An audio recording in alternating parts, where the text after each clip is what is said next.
insanlardan birinci sefer Hudaý tebarek we taala gaty aziz we muhterem bolansaň, Hudaý tebarek we taala olan emmallarynyň gurçugy hiç moýan etmeýär, salym saklaýar. Enbiyalar sanaýly biz bolup bilýärmişinde. Kitabyň açyny ora. Enbiyalar, evliyalar, şuhadalar, hafiz qarilar. Qariler ey musulman dawallar, qariler erdiş goýulyşlara.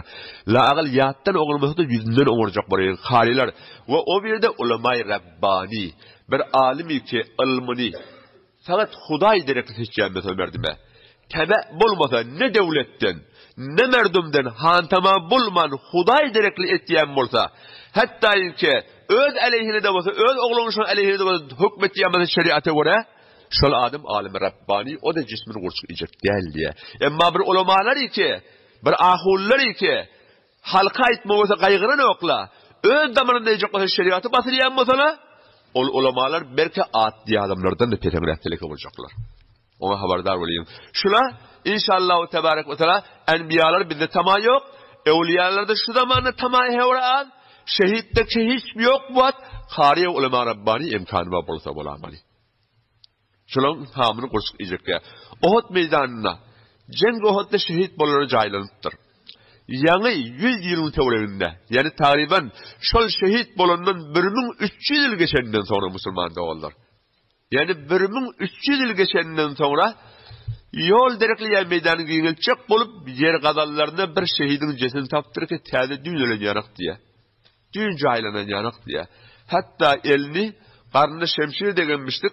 Kafirlerin şemşiri elini şu at pakayıcıdan mani karnına koyulmuştuk.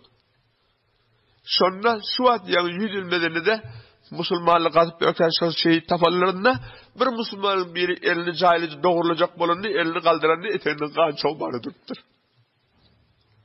Elinin emanı kan çoğmanı duruptur. Şehit bolupdur din yolunu ey Musulman dawallar. Gel bene de din yoluna şehit bolmak hatmen kafirlere koşmak diýerdir. Bir jeban olan ike kiçikliginden dinin ýerinde bolup da inşallah hafa bulaşmany. Din melek ölse şoňa da şehit diýen rivayet ba Musulman dawallar. Şoňa da şehit diýen rivayet ba. Gelin gayrat edeýin. Şunjara şehitlerin cesetleri taýip tapjak diýerdir. Torbete jamda şu wagtda baryp soranmaly.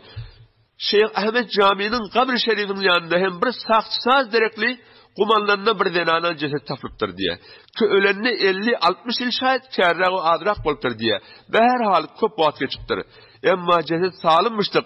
On hanavarın tapıp izarlap sorarlarında şu nemet yer şeylerine hafıze-i Kur'an diye. Müslüman da olur. Bizim aramda bar yol. Oňurjak gıdadymyz hafıze-i Kur'an, Kur'an'ı yat bilýärmiş diye.